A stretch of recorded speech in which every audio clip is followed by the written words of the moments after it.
The atheist has no respect. He has no respect for the Ten Commandments, except one that I will tell you about at the end. Religion is everywhere.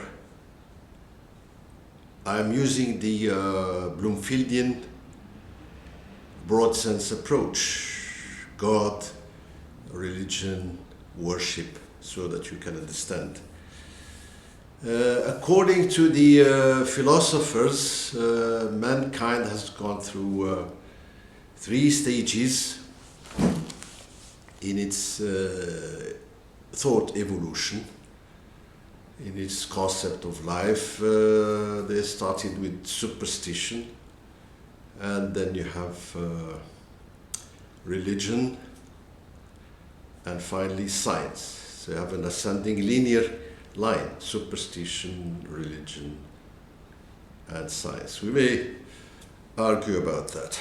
But for me, religion is branded inside every kid. When you are born, suppose I'm speaking about myself, first thing that amazed me and made me love and even worship is just a toy, admiration, love, and worship. And then I saw a kid driving fast, driving a bike that was going toward the liberties. Again, admiration, love, and I wished I had this bike, and I eventually got it.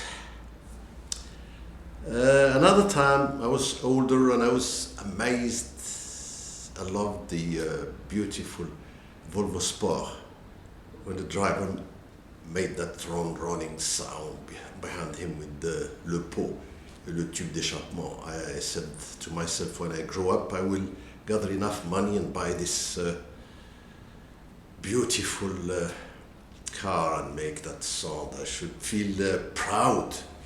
And then a beautiful girl. But getting mature, start thinking about ideas, about finding the truth of life, justice and peace. And we had ideologies like socialism, democracy, feminism. I know some women, some feminists who fought for feminism with their teeth and nails, but ultimately they said it's just politics. And it's good to check what Michel Foucault said about feminism. Well, socialism, I was socialist. My teacher was atheist, socialist, communist. He convinced us that socialism could achieve equality between people and happiness of everybody. But this socialism of mine fell when Zhou Enlai welcomed President Nixon in Peking in the 70s. Well, this socialism is not what we believed in. And then my belief in democracy was shaken, violently shaken by the invasion of Iraq by President Bush. Well, so in this linear evolution of superstition, religion, and science, I will focus on science and what is known as modernism, the modern times, that were supposed to achieve justice, equality, and the happiness of mankind as one family. And there is no superstition and no need for religion either in this time. And there are some leaders, like philosophers like Marx, like Darwin, like Freud. These people, according to Arcon, for instance, they are the summit of light, and all the rest is darkness, obscurantism.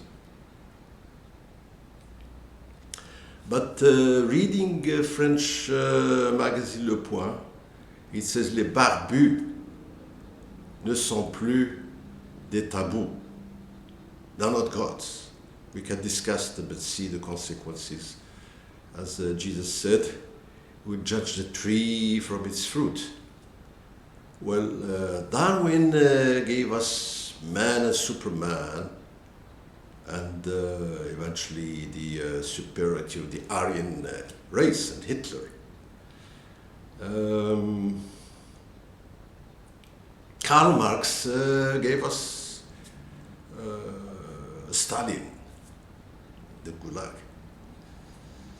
And finally Freud gave us the permissive society, right? But at every level you have these gods, you know, even concerning arts and sports. I still remember one time Pelé was called the god of football, and the Maracana temper, so people worship football. And some dictators take advantage, like Franco, Feminino, football, Real Madrid, Di Stefano, and festivals. So you can make people worship something because it's bred in them to worship something. And they find nothing to worship, they will worship themselves. Well, artists and singers were idols. Like John Lennon once said, I am more important than Jesus, and he got into troubles. He tried to apologize later. Or even Cat Stevens, he was loved by millions. Or Moroccan boxer Marcel Cerdan, you know, he was worshipped by singer Edith Piaf, and was received on the Champs-Élysées by millions. He was an idol, he was a sort of god, people worshipped him. So it's bred in man, it's natural, just like the instincts of eating, also to fill your mind and fill your heart. Now I come to the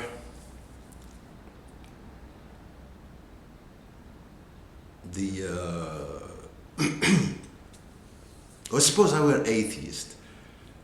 Why should I care about the hungry, the sick, and the homeless? I will look for my self-interest.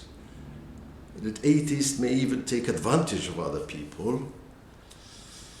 And the values. Let's just go through what was known as the Great Debate. Does God exist? That was taken at the University of Washington in 1995 between William Craig, a doctor who defended the existence of God, and Dr. Corey Washington, who defended atheism. Well, the arguments of William Craig were, there is no good reasons to think that atheism is true. There are good reasons to think that theism is true. God is the best explanation for the existence of abstract objects, like numbers 1, 2, 3, 4. They're not material, you can't catch them, but they exist. God is the best explanation for why the universe exists rather than nothing. God is the best explanation for complex order in the universe. God is the best explanation for objective moral values. Why should I be altruistic, if I may think? I will be egoistic.